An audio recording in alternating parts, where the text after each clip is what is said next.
மெத்த விரிச்சு போடவான்னு கேள்வி எதுக்கு கேட்கிற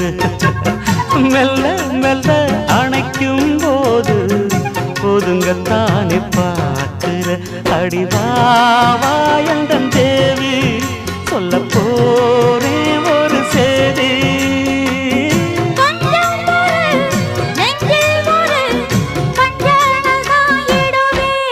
நானாத்து மேட்டு தோப்புக்குள்ள